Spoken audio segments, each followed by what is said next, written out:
Oh, sugar honey iced tea. It's the EAC Show.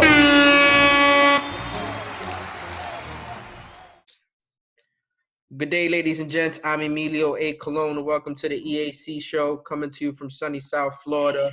We're still practicing social distancing, so it's myself and UCF activist, overall sports enthusiast, the big one, Cameron Denton, with me. Cameron, what's going on, man? Not much, man. Down to 2. Yeah, down to 2. Marcus Mack couldn't make it today. Marcus Mack, we miss you. We're gonna hold it down. He'll be here for Wednesday's episode. Not really too much going on over the weekend. Cam, I got to be honest with you. It's getting to a point where I'm just literally watching reruns of my favorite team. If you're not watching on YouTube and listening on the podcast, I'm wearing my New York Jets hat today. And as we speak, I'm watching the 2010 divisional playoffs when the New York Jets and Mark Sanchez went into Gillette and beat New England Patriots with Rex Ryan and Bart Scott and Can't Wait and all that good stuff, because it's getting to a point where we don't have any sports. So I'm just watching like reruns and enjoying past games and stuff like that. What about you, Cam? Yeah, those were the good times. Those were the good Jets. It's pretty much the same thing here, man. I mean, at this point, I ran through the majority of the 30 for 30s that I wanted to catch up on. At this point now, they're like you said, they're just showing random throwback games on the ESPN outlets. I showed you a couple weeks ago, just when this quarantine thing was first starting, they were throwing like 2018 NIT basketball games on there. They just really don't know what kind of product they want to put out in the short term here. Yeah, I mean, there's still some stuff to talk about. We're gonna tackle on today's show. Obviously, we're gonna get into our social media Mondays, so that's all the stuff that we address on Mondays. There's a couple of other topics that we're also gonna address. There's so much that I can talk about. I mean, you got Dana White fighting his butt off, trying to make sure that UFC 249 gets put together. And now he runs into a major problem with his main fighter, Khabib Nurmagomedov. Ooh, I actually said that right. Wow. Having difficulty because he can't get out of Russia because of the lockdown. So now Dana White is scrambling to figure out who Tony Ferguson is going to be able to fight in that main event.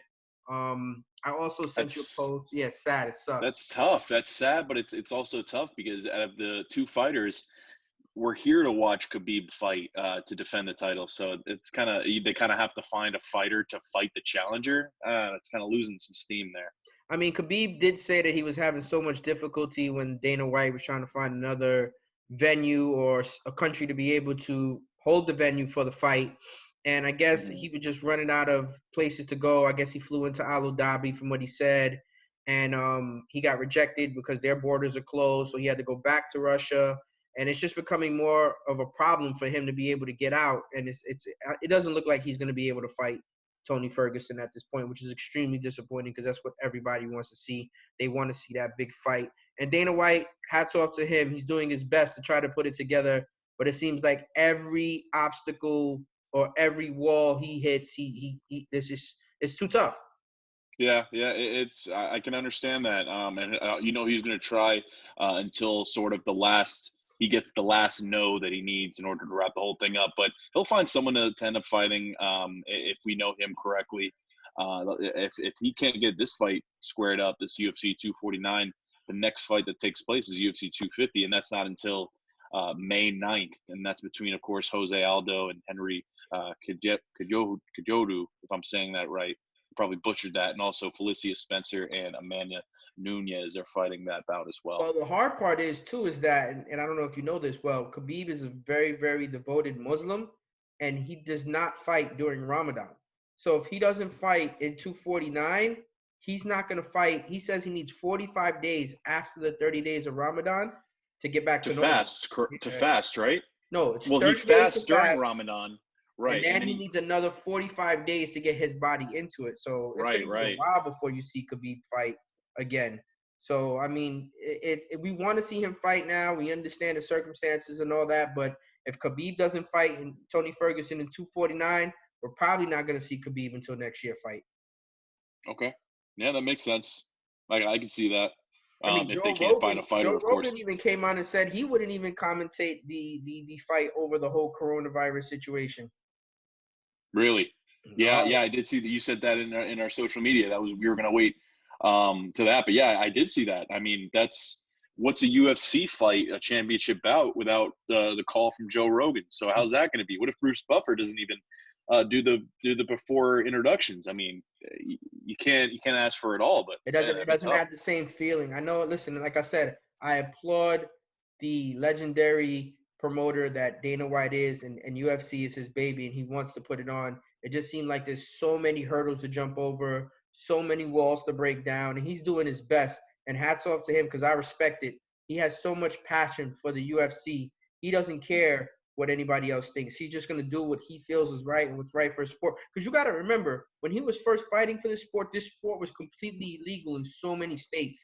And he literally just forced it down people's throats so much to the point where people wanted it and they were like, yo, we got to get in on this. All right. Yeah, absolutely. So it'll be interesting to see what happens there, because that's really, like we said, the pretty much the last sport standing. It's the last of a dying breed. So I'm sure they're going to be able to put a card together. It might not be exactly what we see and when and where and how we want to see it, but it's better than what we're getting right now, which is, again, really not much. Darts, e-games. We talked about all this. I haven't watched that one e-game. I can't. I can't either. I mean, I sometimes Barstool and a few of the other, Bleacher Report will post like that Call of Duty. You know how they're doing what Fortnite did with the map and everything. Right, They'll right. be posting that because that's like the new thing. So that's like the extent of my e-game viewership, but that's pretty much it. And then, of course, I'm just looking online here. I have the computer pulled up at the betting site we have. Just to update the folks at home, what you can bet on. We now have some NFL draft props, things like that. The regular season wins for this upcoming year are out. I cashed in last year with the Packers over 9.5 regular season wins. So those are always interesting to get. It's like investment, season long investment. So we're gonna do something on the fly here with your permission here, Emilio. Pick 3 teams. Pick 5 teams. Pick 5 NFL teams randomly, and we'll go over the over-under the total amount of regular season wins that Vegas is predicting. All right, so let's go with the 5 teams that have been in the headlines lately. So we'll start off with the number 1, which will be the Carolina Panthers and their new quarterback, Teddy Bridgewater, and Matt Rule as their head coach. Cam Newton leaving the Carolina Panthers. What does that have? So how about you ring off your 5? I'll write them down here. Okay. And then we'll get them bang, bang, bang, bang. Right. So we'll do Carolina Panthers as 1. We'll do the Chicago Bears as 2, with their whole situation with Nick Foles and Mitch Trubisky. We're going to do Jacksonville Jaguars. Why? Let me ask why. Because I want to see what Gardner Minshew can do in Jacksonville. Is he good enough to be the starting quarterback? He has a nice weapon in DJ Chark. He has Fournette. He has what's the other? The Marquise Lee. Yeah, he's got Marquise Lee. And the slot receiver. Not D.D. Westbrook. I like him too. Yeah, D.D. Westbrook. So he has weapons to be able to play with. Let's see if he can do something. So you got Jacksonville, Carolina, and Chicago that you have right now. That's interesting that you say about Jacksonville, because you're right. Last year, what Gardner Minshew showed, he showed that he potentially can be a guy to bring a team like Jacksonville to where it potentially needs to be. But he also showed some things that ultimately lost him the job towards the end of the year. So he's in that perfect middle ground to see what can possibly happen in a sophomore season. I'm going to choose my Jets, obviously, because now there's no Tom Brady in the AFC East. Mm-hmm. So let's see if Sam Darnold and the boys can actually put a season It's together. looking like Buffalo's division, at least this year. It looks that way. It looks that way. And then last but not least, we'll go with the Tampa Bay Bucks, obviously. I like that. Tom Terrific, Mr. Thomas Brady, Mr. 6 Super Bowl championship rings. Without looking, let's predict what the Bucks over-under is going to be at. I'm saying 10.5. 9.5. Okay. All right. So let's get it in here. First one you said was the Carolina Panthers with, like you said, new head coach, 2 quarterbacks they brought in with Teddy Bridgewater and PJ Walker. I would imagine Teddy Bridgewater would be the front runner for the job, but I would Also imagine that a guy like Matt Rule coming from the college level will want to focus on iron sharpens iron or steel sharpens steel. If you could speak on that. Listen to me. Mr. XFL is going to get playing time in the preseason. We are going to see PJ Walker playing in those preseason games. I can't wait. What's interesting to me is as we're pulling this up here, the Carolina Panthers, I think they still have a good foundation of what they can build on. Obviously, a flashy new head coach that focuses on offense. Their over-under on regular season wins is only at 5.5. I knew it. 5.5. I should have said it. I should have said it out loud. I knew it. I knew that was the number. I should have said it. I'm so upset that I didn't say it was 5.5. Really? Yes. I would think around like 7. I go a little high. Maybe I'm too optimistic, or I give these teams too much benefit of the doubt. But I don't know. That seems a little off to me. They have a guy that almost won that did win. Who won the MVP last year? Pat Mahomes, right? Yes. So you had a guy that was a top 3 guy for the MVP racing, and Christian McCaffrey. Great, different type of back. But you got to remember, they are in a tough division. They're playing the Saints. They're going to play Tampa Bay.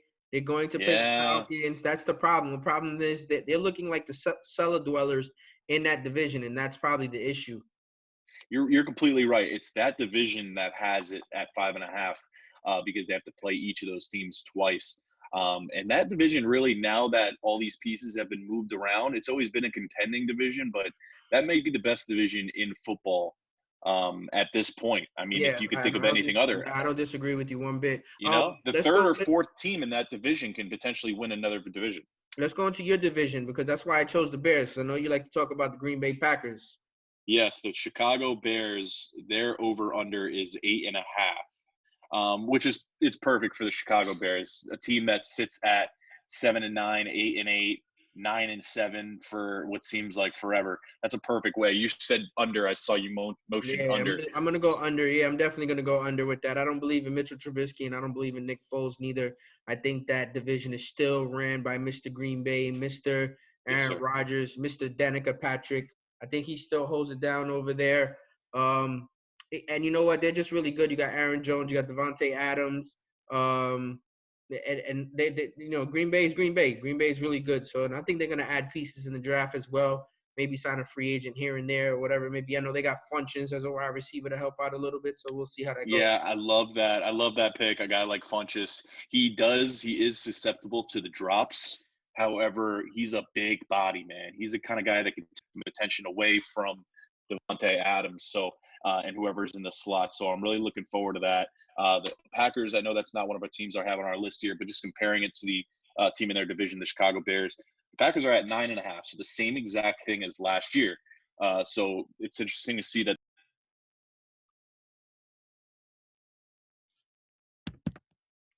Cam, your audio. You hit the audio button. All right. What did you not get? The last thing I got was you talking about Green Bay.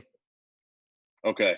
Well, yeah, just to sum it up, the Chicago Bears and the Green Bay Packers are pretty in a close running, only a game apart from taking that division, so according to the predictions. The next one was Jacksonville. Jacksonville is at 5 flat. Over. Yeah, the over is actually even money. The under is minus 120. So the favor is to win 4 games. I think the team's better than 4 wins. Yeah, I think they go over that. I mean, like I said, that division is kind of you got Indianapolis, you got Tennessee. You don't know what you're gonna get out of Tennessee. You got them. Who else is in that division? I'm missing somebody. Houston. So, Houston will probably be the front runners in that division, but I think they. They just gave away the best wide receiver in football, so they're not going to be as good as they were last year. I still believe in Bill O'Brien. I think he has something under his sleeve. I can respect that, but they are going to take. I think they're going to take a little bit of a hit this year. I think that's safe to say. They could still potentially win the division because, like you said, the division is sort of shallow. But I think it's a good pick. The over on 5. The New York Jets, your New York Jets. I need Sam Darnold to ball this year. Enough already. Mono and rookie and this and that. Enough. Yep. So last year, the Jets came in at 7 over/under regular season games. This year, the exact same 7 wins or losses. I'm saying over. Respect. You always call me a homer. Respect. Way to back your own team, sir. I appreciate that. I So you're mean, going but over the on reason why 7. I'm saying over, and I'm going to ask you, Cam, and I want you to elaborate on this. Do you think the Jets would have won 3 of some of those games that Sam Darnold missed with mono?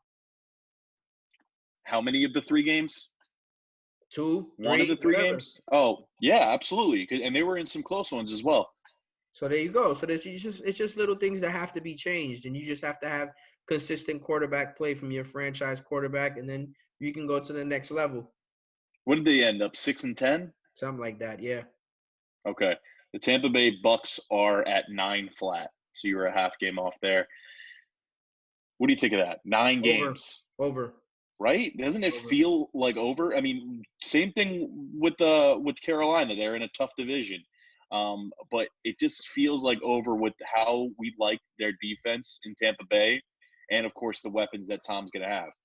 If they can prove their offensive line to be good and continue to build the run game under Ronald Jones, I think not over 9 is. I like that a lot. Believe it or not. Yeah, I agree with you totally. Let me get to this promo. This part of the show is brought to you by ElCubanoSandwichShop.com.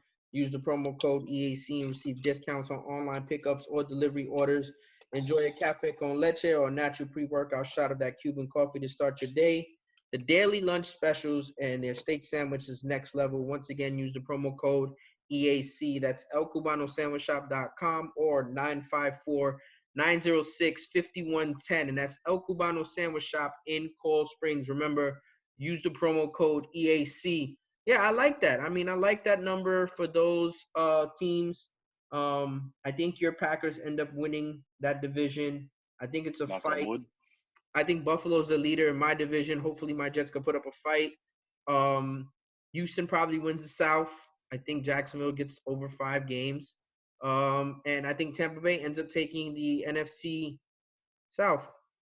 Yeah, I respect those calls. What would you do? What say you, Emilio, if Jared Stidham and the Patriots win the division somehow this year? What would you, Buffalo fans and Miami Dolphins fans, how would that feel? I mean, I already respect and know that Bill Belichick is the greatest NFL coach in the history of the NFL. So it wouldn't surprise me because he can literally take a piece of coal and turn it into diamond. So it wouldn't shock me. Do I want it to happen? No, I don't want it to happen. I want to see my team flourish. I want to see my team succeed.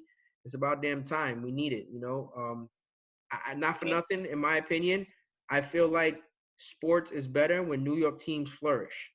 When the Knicks do good, basketball is more amazing. When the Yankees or the Mets are doing good, baseball is more amazing. When the Giants or the Jets are performing, it's more amazing, the sports that they play. And the Rangers, the Islanders, when New York sports is involved in the actual sports and they're competing and they're competitive and they're good, it just ups the level.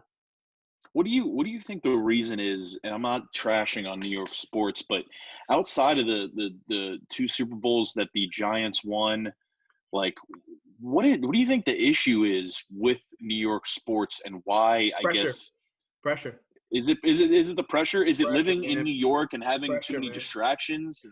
Pressure, man. The pressure. The New York fans. I'm a reserved New York fan. New York fans some of them are just unbearable. Mm-hmm. Like they go to the extreme. Like you have to live in gated communities or buildings with security guards or whatever, because they're ruthless, dude.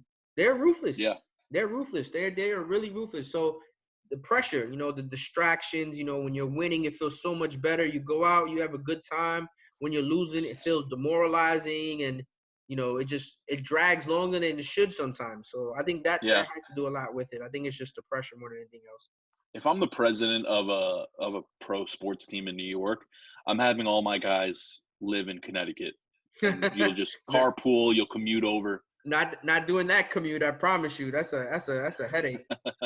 That's a headache. So I know we have to get into some EAC headlines, Cameron. The first EAC headline that I want to lead with is Social Media Mondays, sir. Oh, sorry. I apologize. You're fast forwarding us to Wednesday. I know this quarantine is wearing you out, but yeah. Social Media Mondays. I'm sorry. The first headline I want to lead with Social Media Mondays is our bread and butter has always been, and it's a little bit of XFL talk that we're having for Cam Phillips. And Cam Phillips Yes. actually being shown interest from the Miami Dolphins and the Cincinnati Bengals. And what do you feel about that fit? I like those to be good fits. Cam Phillips is sort of the type of wide receiver that you can really slot him anywhere on the field. He's got sure hands. He's got good speed. He just sort of needs to be given a chance. I think not only would the Dolphins, he would suit well in the Dolphins. He knows the division. He came from the Buffalo Bills. He had a short time there, so he would fit right in. As far as I would need to check out the depth chart of wide receivers on both of those teams you mentioned. But as far as I know, I believe the Dolphins, what do they have? They have Kenny Stills and Devontae Parker, right? And who's that? Yeah. So, I mean, they could absolutely use a guy like him. I think Cam Phillips would be a better fit in Cincinnati. And the reason why I said that is he'll be mentored by AJ Green. And the opportunities will be just there because who else is there other than AJ Green, really? I mean, you have the other wide receiver. What was his name again? John Ross. Yeah, John Ross. It's not really much to stick out. So the competition level is a lot lower. Devontae Parker and Stills, you have those. Is Stills there or Stills in? I think Stills might be in Houston. Yeah, I think Stills I messed is in up Houston. and Yeah, said. you are right. Yeah, that's okay. You got me confused. But, I mean, there's more competition for him in Miami than there is in Cincinnati. So there's going to be more opportunity to go to Cincinnati. So hopefully it works out for him in Cincinnati.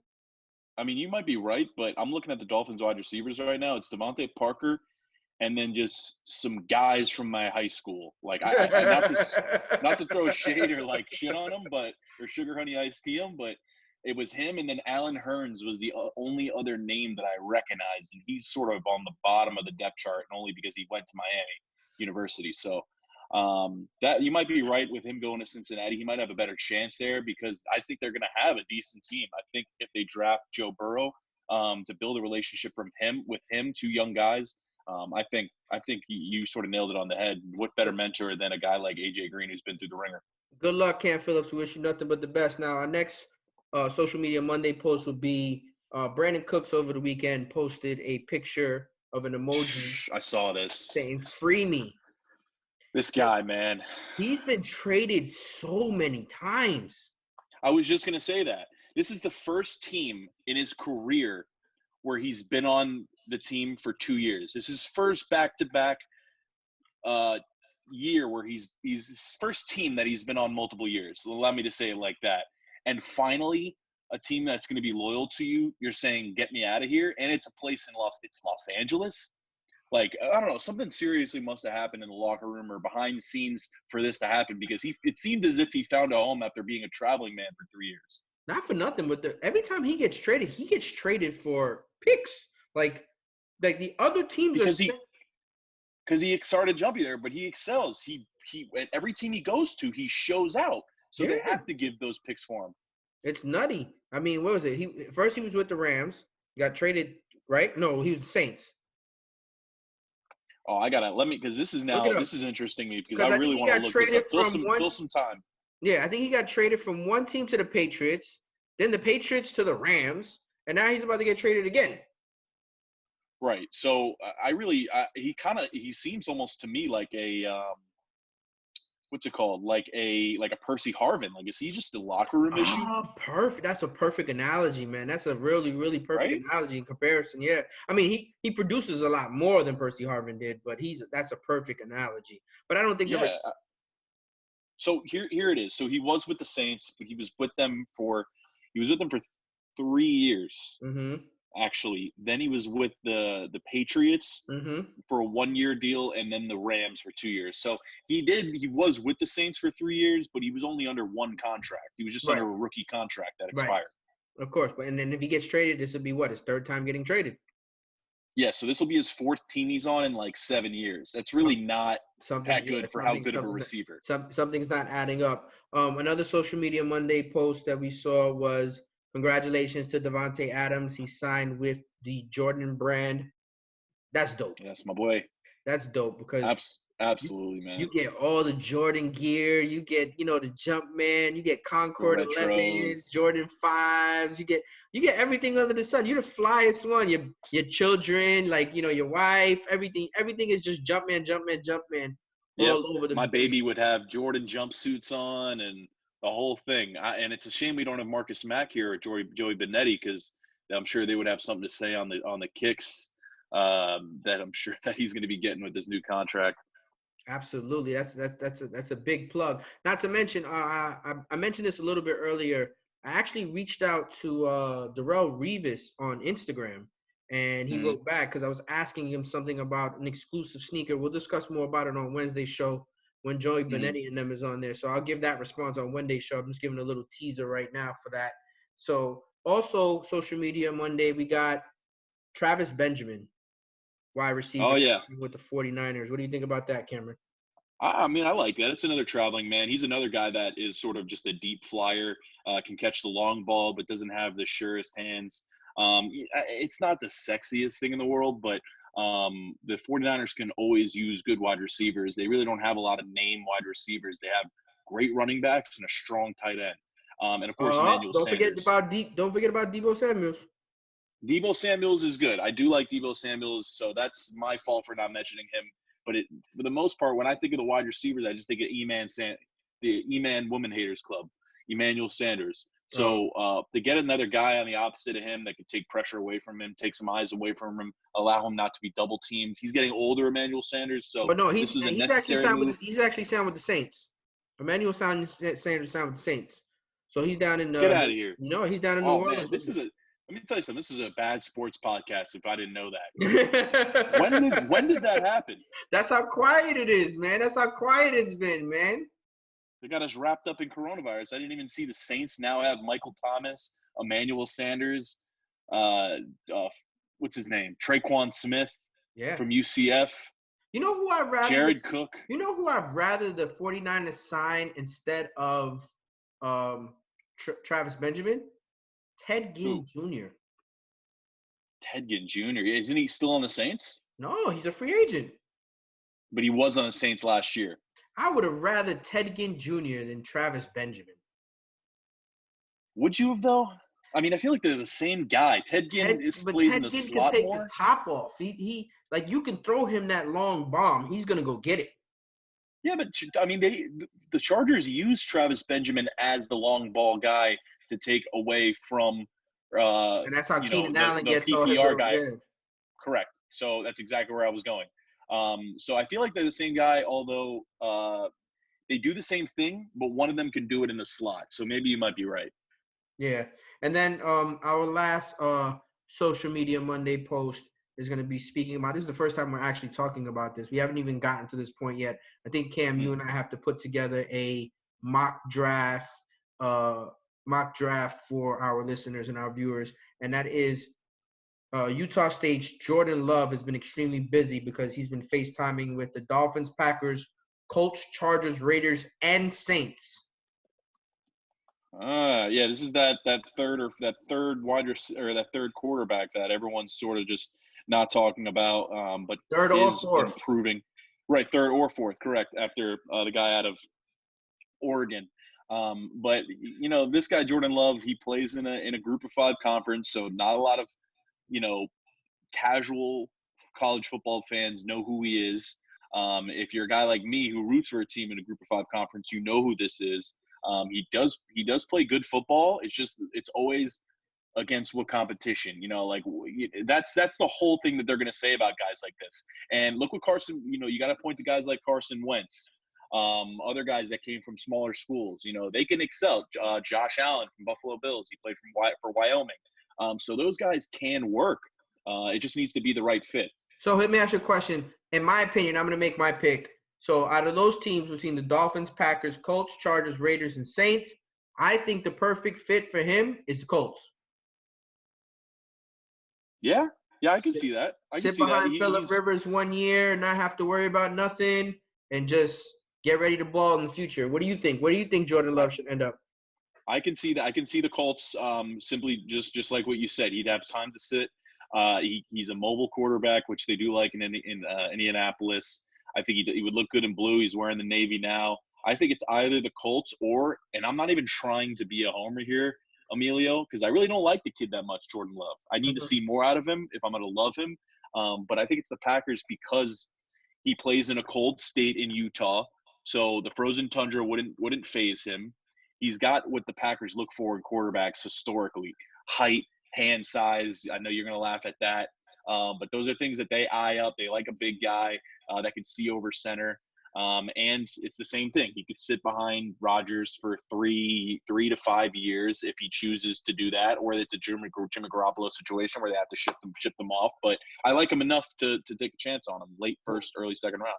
Was there any other social media posts, Cam, that you saw that we didn't tackle?